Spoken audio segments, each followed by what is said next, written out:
Hi, welcome back, Sanja. How are you? I'm doing well, Al. How are you?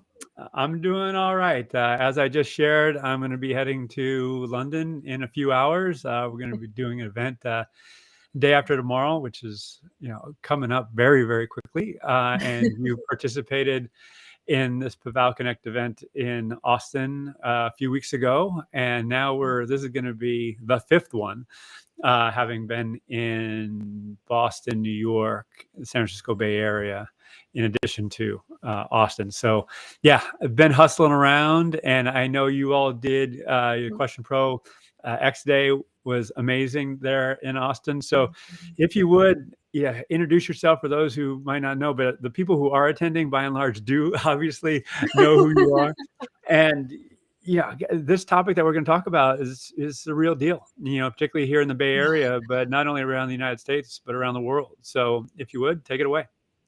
Yeah, so hey everybody. My name is Sanja. I am an organizational psychologist. I am president at Question Pro Workforce. I'm an eternal optimist whenever I can be, and I'm holding on by a thread right now. Mhm. We'll be okay. We will. It's just what a crazy time. I'm so grateful, Al, for our space today to be able to have these conversations. And I often talk to my friends and colleagues, and I think it's, such an important time to remind ourselves what we're grateful for. Because there are a lot of things that are challenging, but I've been reading. I like to read a lot of inspirational quotes, and I like to read a lot of things, around optimism and how we can look on the brighter side. And in my work, really my life calling is to help people feel fulfilled at their work, help people be happy. I focus on the workplace, but I know life is so much more than that too. And so much of our identity is tied to what we do at work. But we are so much more than that. And so, in our conversation today, just looking forward to tackling all of those challenging issues and figuring out how we get through this as a society with the best of our mental well-being, with the most, open hearts, and thinking about how we help each other. And yeah, so it was hard to introduce myself without really talking about what's currently going on. I hope people aren't sitting there being like, what? Who is she? What is she actually? Who is she versus what does she do versus what she cares about? So Well, yeah. let me pick up on that. And if you're joining us for the first time in this format, this is meant to be a discussion on the topic of the day and how workers are feeling given layoffs are happening in a variety of industries and the prognosticators. I tried to say it. I tried to be smart for a second. Total fail. Really Um, difficult. yeah, there's forecasts. I'm going to go with that word. That Mm. in 2023, there's likely going to be an economic downturn. That being said, there are conflicting numbers right now. Job growth is maintaining its strength. Mhm. Obviously, we're heading into the holiday season, and it's the case where there's seasonal workers that are working in retail and logistics, and so that might be offsetting what's happening. But once we get into 2023, in all likelihood, given the constraints that financially and otherwise that are happening, given what's happening with the war in Ukraine, uh, I was really happy to hear this morning that relations between China and the United States and Europe have taken a positive turn, which I think is a big exhale, hopefully, knock on wood, that will not only be sustained, but will continue to improve so we don't have to have that as yet another shock to the economic system. And we can have some stable predictability to not only job growth, but to economic output. So with all that said, we have, as we've long discussed, there's a lot of anxiety out there. And now with layoffs happening at Twitter and Facebook and others, it's like, all right, what the heck's going on? And so I know you have some data that you've actually created. You've surveyed workers and their feelings. So do you want to share a bit about that? Yeah, so one of the things that, we've been seeing, I goodness, I really don't have a strong journalism background, but I was in journalism class in high school, so I had some exposure to it. So, keep that with a grain of salt. A lot of times when we look at the headlines, There's a little bit around what's the top story, what are the things that are grabbing people, and unfortunately, a lot of times it's negative. And so, to me, I always like to have this check around, well, what's really going on in the market, and how many organizations really have to go through layoffs. We're still hearing it's really hard to hire certain people. We're still, it's almost, the research that I've been doing talks about this chaotic market more than anything, where a lot of times before there's this, pretty consistent pattern, and either there are layoffs going on and it's grim, or people are leaving their jobs because they're fed up, and they want to feel fulfilled, they want to be treated better, and all of a sudden it's like everything came to a head at once. And so I was reading some articles that are saying organizations are contemplating layoffs while at the same time they're figuring out desperately how to retain their people at the same time, while they're maybe not hiring in mass, but they still have to hire critical skill sets. So do they do that externally? How do they do it effectively internally? So for a lot of organizations, it's a lot of different areas of focus versus just one. And for individuals, they're probably left, they're saying, well, I'm reading all of these things in media. Should I be worried? Should it, is it better safe than sorry? Do I go activate my network? And so that's one of the questions that we asked workers around, well, how worried are you? For the sample that we surveyed of, random 1,000 people who are employed across the United States. Well, at the time, only about 2% of them said layoffs have either happened or have been announced in their organization. Well over a third said that they're, worried about layoffs in their company. And so even it's potentially that an organization is not even necessarily talking about it or planning on it, but what's going on in the media, what's going on in the society, workers across the board are concerned. And so what does that mean? What does that mean for an organization that, again, is probably in many ways continuing to desperately trying to retain people? What does that mean for an individual that's thinking, my family relies on my income and I'm a breadwinner, and a lot of my identity is tied to my job. Should I be worried? What's going on? And so this is something that we're going to continue to monitor. But a lot of times, there are facts and data of what's going on in the market, but sometimes the truth lays in the eyes of the beholder. So even if we're saying, there are layoffs happening and there's some large organizations that are announcing it, it's probably fewer that are announcing it than, that are really happening. I think at this point it's, a relatively small percentage still. But if people are worried, what do they do, and what does an organization do? Because then there's also, there's so many studies and there's so much data, there's so much, showing how much just that concern causes anxiety, how much it causes a drop in morale. When a layoff is announced in the organization, how much productivity drops between people who stay. And so you think that's the time when those individuals that you still have, you would hope, they would perform at their best, but really because of the concern and oftentimes maybe not ideal communication inside the organization, that productivity drops, and their products and services, the quality drops as well. So, Right. Well, there's so much to think about. And that's why we asked that question, to see how are people feeling, and based on that, what can individuals do and what can organizations do to try to make this messy situation as bearable as possible. all right. With that, Dr. Lucina, I'd like to ask you a question, because it's kind of the perpetual question when you talk about employee listening and surveys, and I don't Yeah. want to over survey, and now there's not survey fatigue, there's lack of action fatigue, and these concepts that have emerged. So from your perspective and your experience, what would you recommend the communication from leadership be Yeah. around this particular topic, or should it be something that is not brought to the fore yet? What are your thoughts? I think in many ways it has to be. So it's that elephant in the room that our first instinct is, if I ignore it, it'll go away. So I don't want to talk about it. I don't want to think about it because it's too tough. And maybe I don't know what to do. Well, it's there. And Mhm. what we're seeing, and that's why, I thought it was so important for us to highlight this data, is that if it tells us anything, that no matter, even if your organization doesn't have any plans to do layoffs, not at least in the near term, right? Because I know I've been in business long enough. I know that it's really challenging for businesses to say we're absolutely never going to do layoffs, because you don't know, future is uncertain. But if it's not in the plans now, to be able to communicate something like that, your people are worried. Today they are, and the data says they are. So if you're avoiding it, oftentimes what human psychology is going to do is it's going to make us worry about the worst, and our mind is going to start spinning. And so there are all these announcements going out there. My organization is not saying anything. Why are they not addressing this? Why are they not reassuring us?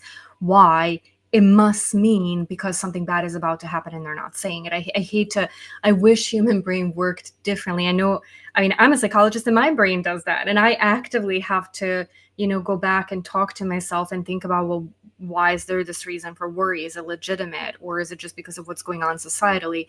So I think there are a number of things. I think one, um, managers have got to be empathetic. They've got to be human. They've got to connect people, with people one on one. I was almost thinking about this earlier and thinking, shoot, like, is it more important to be human and empathetic and compassionate and really look your people in the eye and talk to them about any concerns and share where you have? Even, is that even more important today than how good of a business leader you are and how much you're delivering numbers?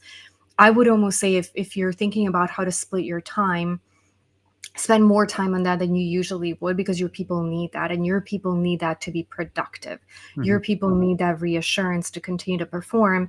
And when it comes to continuous listening, again, whether it's in a form of conversations of managers, whether it's a larger scale survey, I think that it is important to understand, one, for people to know that there's going to continue to be life beyond this. So for most organizations to remember, even if you're saying, like Sanja, like, we can say with certainty that nothing's ever going to happen. We don't have any plans today, but we don't want to reassure people that it'll never happen.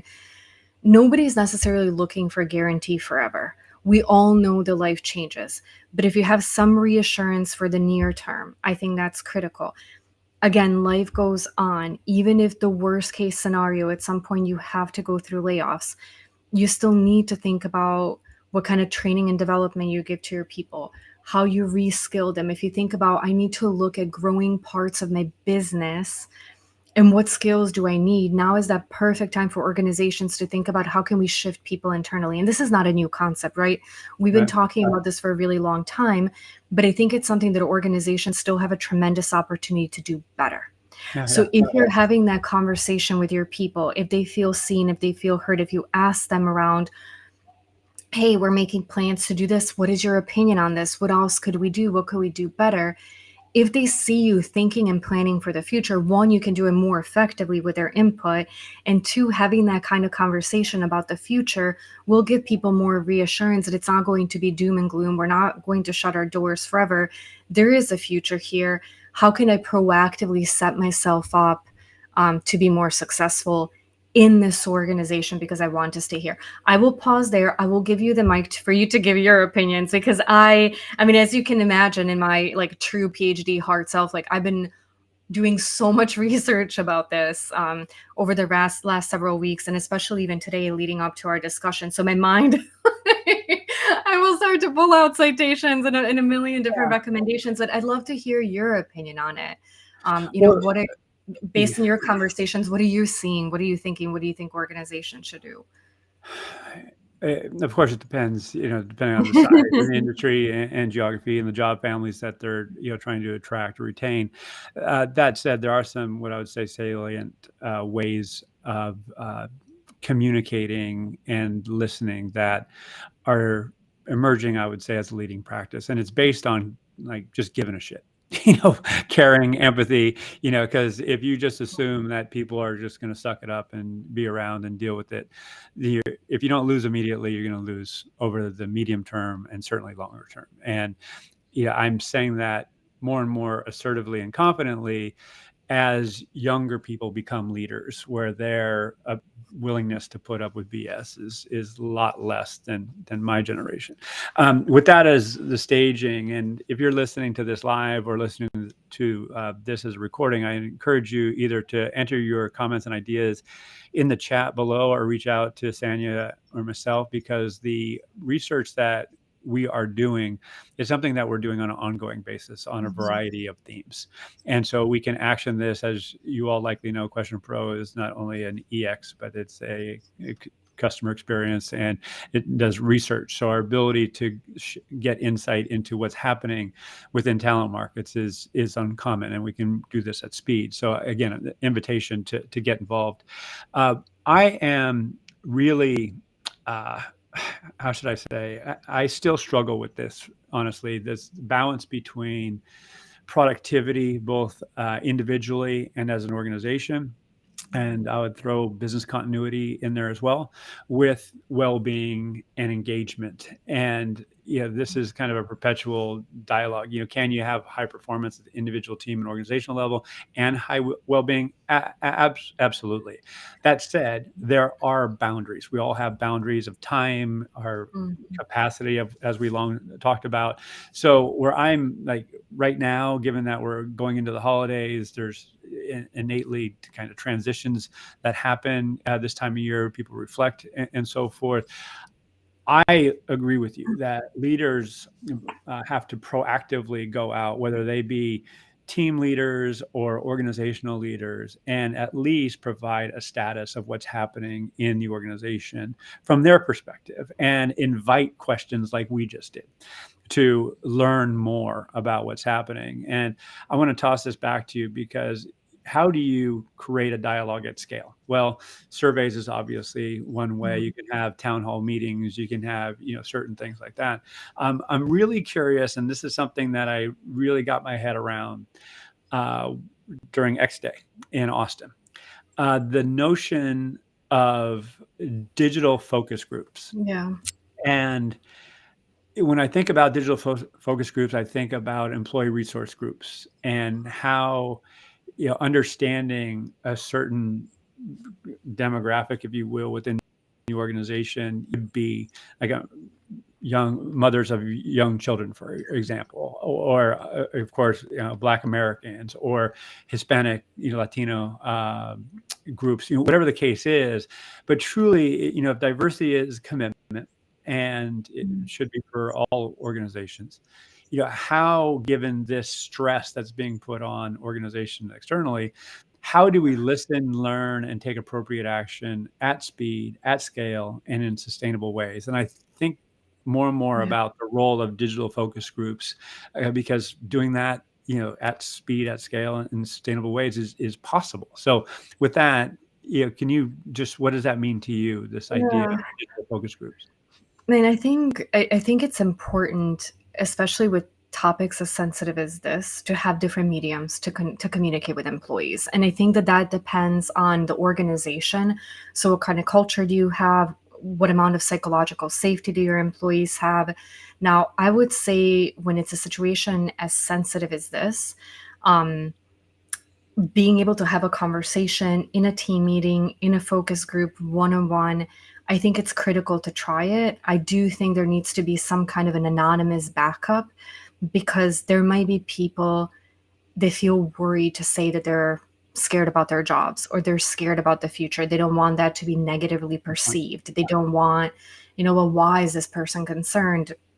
Should we evaluate, like, if they're concerned, should we be about, like, evaluating them? Maybe like they're not as good in there. Like, there's so many concerns that go through people's minds. Now, when you're talking about the digital focus groups, I do think that there's a certain kind, there's great benefit that dialogue brings up, and there's great sense of comfort also, oftentimes, for people to get together and understand that they're not the only ones going through a particular situation.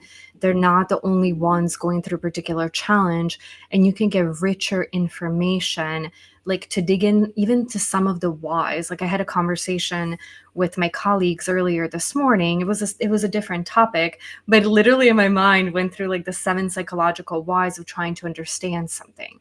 Mhm. And so if we really want to understand, like, what are people feeling, what are the root causes of that, and what can we as an organization do to help, that's where those conversations really can be helpful. And to your point, potentially bringing people that maybe have similar kind of challenges does create more psychological safety, because I don't necessarily have to feel like that I'm judged being a mother and saying, I don't know what this is going to do. What if I lose my job and it does have an impact on me? How am I going to show up? How is going to, that impact me outside of work? Is maybe a different kind of concern than somebody would have that doesn't have children, but they could have something completely different. Right. So as an organization, I would think about, what do we know what our people are concerned about first and foremost? If we don't, that's where I would maybe do the combination of that, listening at scale or surveying, but doing it in a very, very humane way, being very transparent around why you're doing it, saying, listen, we know there's a lot going on in the market. We know that you probably have a lot on your mind, and we want to open up this platform to understand what are the key things that you're thinking about, what are the key areas that you're concerned about, so we can know how we can best step up and support you during this time, and Mm. what information is important to share and what are the best ways. Like, you don't have to have all the questions. You certainly shouldn't believe you have all the answers right now, because without having a dialogue, you can't. And then take that information and start to have those additional conversations and say, okay, how do we found that in this one specific demographic, this challenge really came up. Let's offer to a group of individuals, if they want to get together and share more opinions or get involved in the solution, right? That's what you and I talked about when we were in Austin. I think one of the scariest things for HR, for talent management, for culture teams to think about is that they're on their own solving this enormous challenge. You're not. Mhm. All of your people want to help. They want, given the option, most people that are in your organization want to stay in your organization because they're there today. They chose to be there. Right. Very few people have literally no choice of where else they could be in life, or working.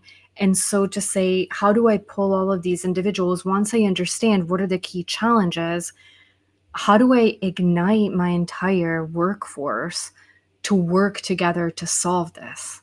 Yeah. Right? Right. Yeah, you're making me think about a bunch of things, and I know we're going to continue this discussion next week. So I just want to put that out. And so here's where I'm landing on behalf of our audience: is that everything that you're sharing, like yes, yes, yes, and then it invites the question: what does it look like from a practical standpoint? When I say practical standpoint, let's say I do a survey. How do I craft the questions? Do I just take normative questions from a vendor, or do I craft my own questions based on the language that leaders use? That invites the question: is communication the driving force in this effort? Is it a survey? I have a psychologist who's responsible for the surveys, and if there's insights that come back, who then is responsible for taking appropriate action? In other words, how is that insight consumed and processed? And the last thing I'll say is, if I heard you correctly, and again, I'm going to use my own language here, it's one thing to do a survey and okay, I got a few days to get it done, and I got all these things going on. I may or may not get it done. Let's say response rate's 90%. Darn it, my chance to have my voice heard, I missed it, and for whatever reason. And then it again invites the question: is there a portal or a page that I can go to enter my ideas on whenever they come to mind? And I want to say within the flow of work, but I don't want to say within the flow of work. I just want to say, hey, I'm driving to work and I have this great idea, and as soon as I park my car, I'm going to find this site and enter this idea in a virtual suggestion box or some safe place where I have high trust that insight is going to be used and processed in an appropriate way. So anyway, the strategy behind all this is the essence of the question. Who leads it? What governance is in place? What are your thoughts there? Yeah. So as you were saying this, I was thinking, you're right. So many people it's probably what's going through their mind. My advice would be, at this point, for those of you who know me, this will be a good one. Don't strive for perfection, because at this point, sincerity, caring, is the number one most important thing. You might not ask all the questions. You probably won't, no matter like, it doesn't matter how many survey banks you go to, how many people you talk with. You'll probably deploy that survey and be like, "Ugh, forgot one." It doesn't matter. You're still going to get so much good information. So my first advice is take action, don't overthink it. Don't do it carelessly, of course, because as good of questions that you put together, what you put out there is the quality of information you'll get in. If you don't have somebody on your team, there are resources out there. If you can't find them, contact me. I will help you. I will point you to resources depending on your need. It could be something my team will help with or could help with. It could be something that there are just resources that exist.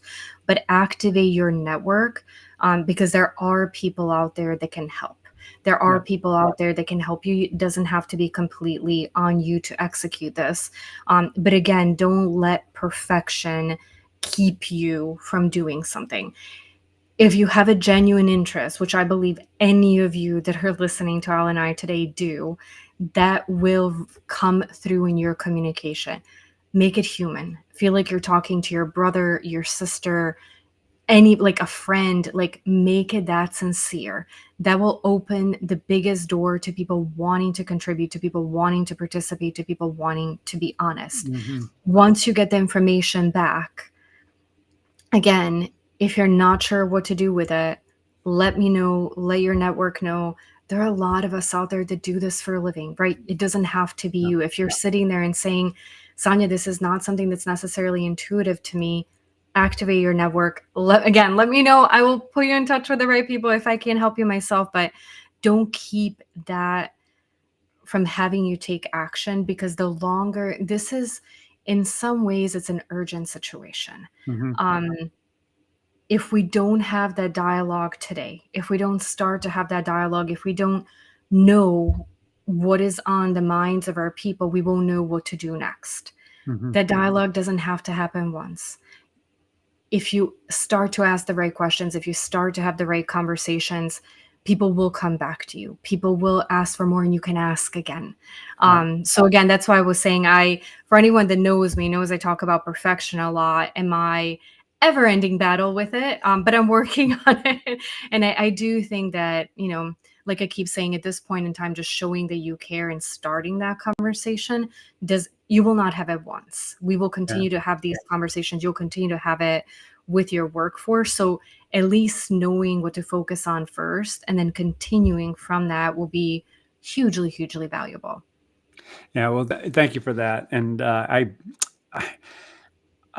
would love to wave a wand and imagine that everyone who's listening to us and has the ability to determine whether or not to spin up a survey or formulate a listening or communication strategy. Uh, Most often, it's the case where they're influencers of a process like that.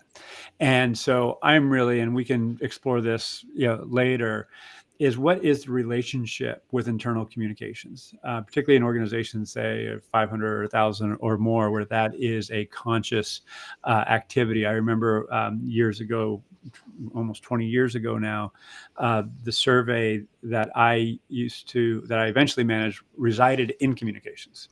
And it's not that we kind of took it, but it became under employee insights. And so, but we partnered very closely with communications. And I frankly, fast forward, SurveyMonkey had just started to come out. And then we found out that all these surveys are all over the place. And, what's the governance?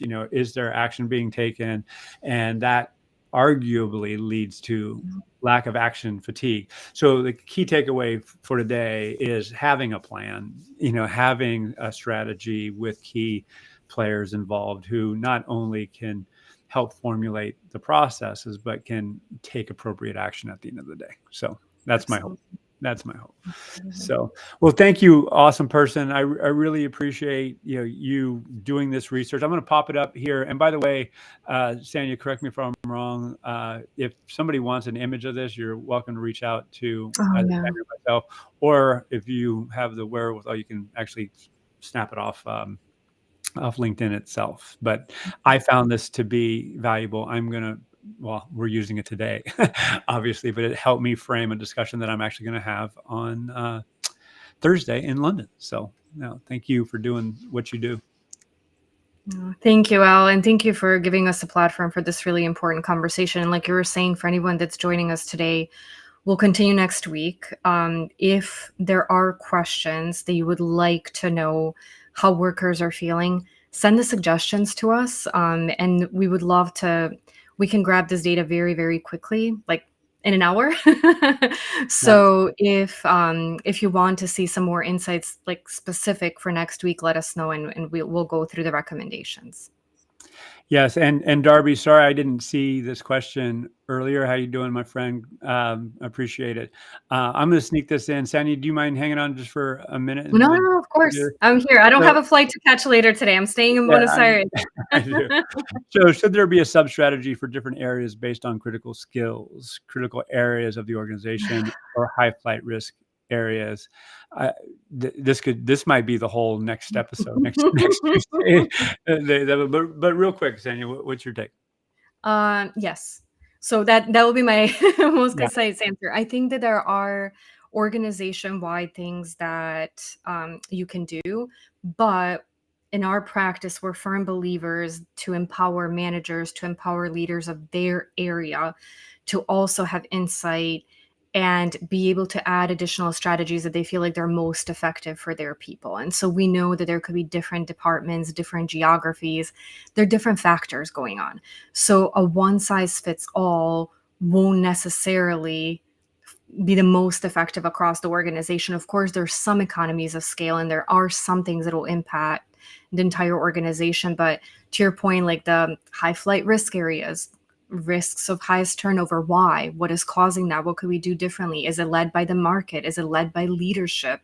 A lot of times we're seeing, especially today, when the market is not maybe there's not as much voluntary movement as before, that a lot of times it is still tied to leadership. So what could we do with that? So anyways, I try to say yes and cut it at that, and then I kept Yeah. going, but Oh no, thank you. And I'll just say this: let's talk about it more next week, because to unpack that, I don't like that term, but I'll just got to use that right now. It just seems immensely appropriate. Uh, I'll just say this: we all know the virtues of continuous, authentic communication. How to do that at scale? Enterprise wide, yes. Spin up a survey and have a program around it. All good. To do that in smaller groups, subsets, to use Darby's term, there has to be someone who owns it, and there has to be somebody who understands the risks of asking questions inappropriately, understand the scales, understand, they got to have an expertise, and do they have to have a PhD? Well, ideally, yes, because again, there's risk in doing this wrong. However, where's the trade-off on the frequency, and should there be a clearinghouse so there's visibility at a kind of COE level that these things are going out? So I think there's huge opportunity. I'm not blind to the risks of doing that. I mean, I would like to see it happen, but I would love to see, I keep talking about governance, but some governance around it, or leading practices or guidelines, or whatever. But let's talk about this, more next week. Darby, super appreciate you chiming in and asking the question. And yes, great seeing you, buddy. All right. Look forward to seeing you in person before too long. I don't know where you are right now, but hopefully we'll get together soon. So Sanja, again, thank you all for listening, whether you were here live or viewing the recording, and we'll be back next week, same time. Sanja, same time, same all right. place for me. You'll be in London. Actually, I will be joining from probably Belgrade. My hometown! To talk later. Amazing. All right, we'll see you all next week. Safe travels out. All right, Darby, see you in Detroit, buddy. All right, take care. Bye. Thanks.